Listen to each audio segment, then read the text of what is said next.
Alright, so this video is on active scapular retraction. So this is another one that I learned.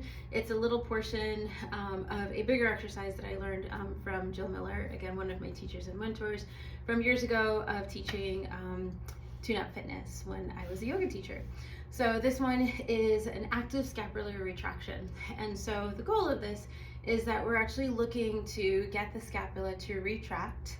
And we're also trying to encourage all aspects of that spine of the scapula, so that's or say more like the medial border of the scapula, to actually move towards each other, helping to encourage the mid traps, rhomboid, lower traps to be able to activate. I also like it because you start off with this elevation of your shoulders, and especially for those who have really tight scapula, or not scapula, but really tight upper trapezius muscles, and they do a lot of kneading and trying to massage, and actually it's the activation of it and also getting blood flow that actually helps to address some of that tension and discomfort that some people have, because those muscles could either be slightly over lengthened and also really weak, and then that creates tension, in addition to what's happening with the head, especially if you're standing, sitting in a more forward head posture. That's going to create a lot of tension in those muscles as well. So ideally, when you start off with this, you want to ensure, so I'm just like showing on the side view, that my head is not sticking forward, so I'm maintaining my head on top of my shoulders, and that also as I go into this movement, that I'm not thrusting my rib cage forward. So I still want to maintain rib cage down, maintaining that neutral spine the whole entire time.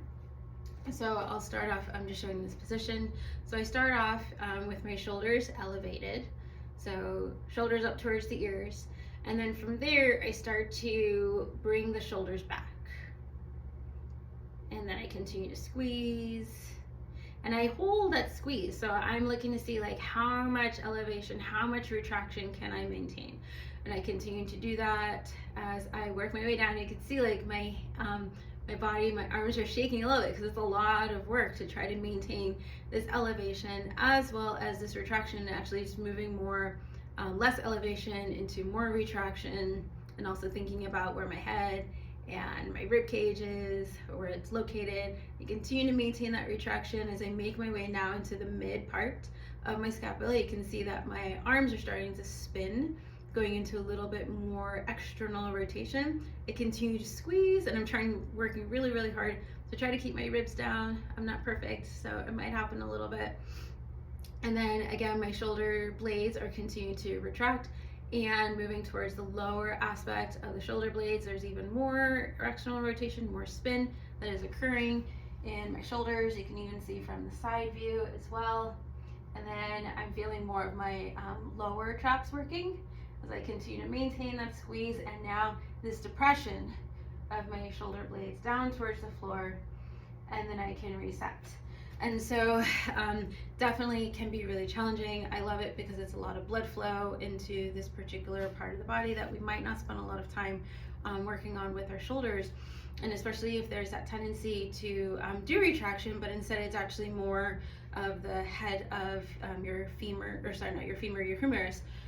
If that is actually reaching forward as you're doing that, like this, and you think you're actually doing retraction, then all it is just that arm, that bone is just moving forward. So actually it purely moving through your shoulder blades, through your scapula, and then limiting how much thoracic mobility that you're looking for, or even helping to free up your scapula around your rib cage, which is needed, especially when you're lifting your arm up and moving in all different types of directions.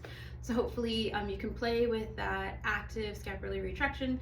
So again, where I am lifting up through my shoulders and I'm squeezing, and maintain that squeeze as I retract, and I keep my ribs down, I keep my head on top of my shoulders, and I continue to work and squeeze all the way until I'm continued to be in retraction and depression, and then reset. And you can also do in the opposite direction as well too. So I can also do that squeeze, start in that depression, and then rise all the way up into that elevation and slight protraction as well too. So give that a try.